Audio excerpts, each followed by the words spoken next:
Welcome back, everyone! Today, we're diving into an explainer on a super concise but honestly profoundly impactful little text called The Resilience of the Unfamiliar.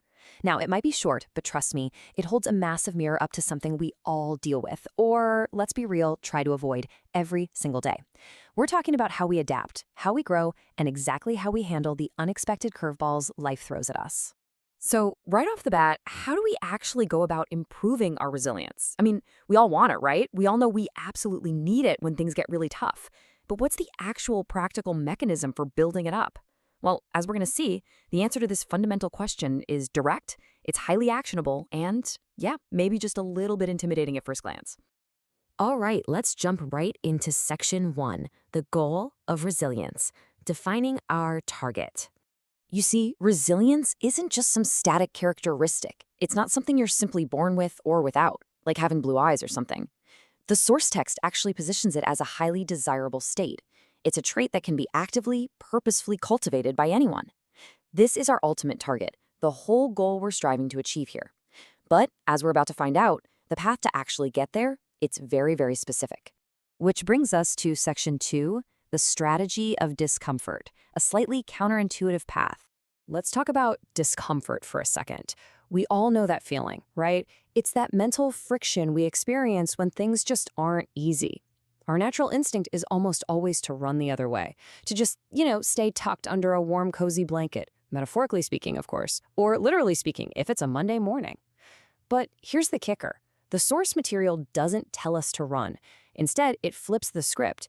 It frames this exact feeling of unease as a deliberate, powerful tool for growth.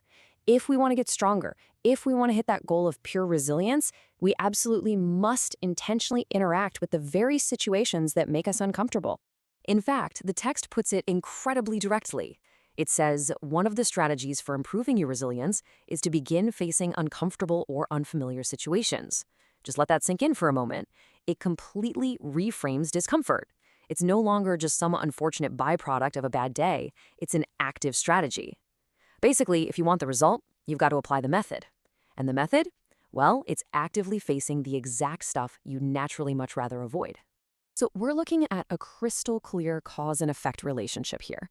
On one side, we have our goal, improving resilience. On the other side, the method, facing uncomfortable or unfamiliar situations. You literally cannot achieve the desired goal of improved resilience without actually applying the mechanism of facing the unfamiliar. It's kind of like working out at the gym. That resistance you feel when you step into these difficult situations, that is the exact required friction you need to build the mental strength you're looking for.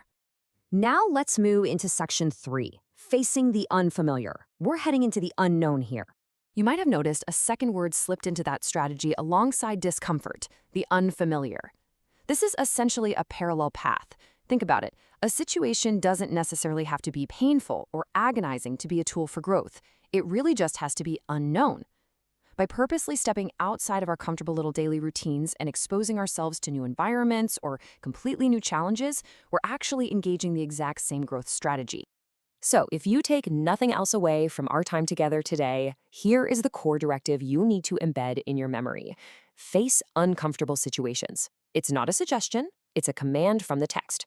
When you inevitably find yourself naturally wanting to retreat back into what's safe and known, because, let's be honest, we all do, remember this really direct instruction. Which honestly brings me to one final, super important thought for us all. What unfamiliar situation will you face today to build your resilience? Seriously, since we know that genuine growth comes directly from the unknown, how are you going to apply that knowledge right now in your own life? Make the choice to step into the unfamiliar today. Thank you so much for joining me on this explainer. It's been awesome diving into this with you, and I'll catch you next time.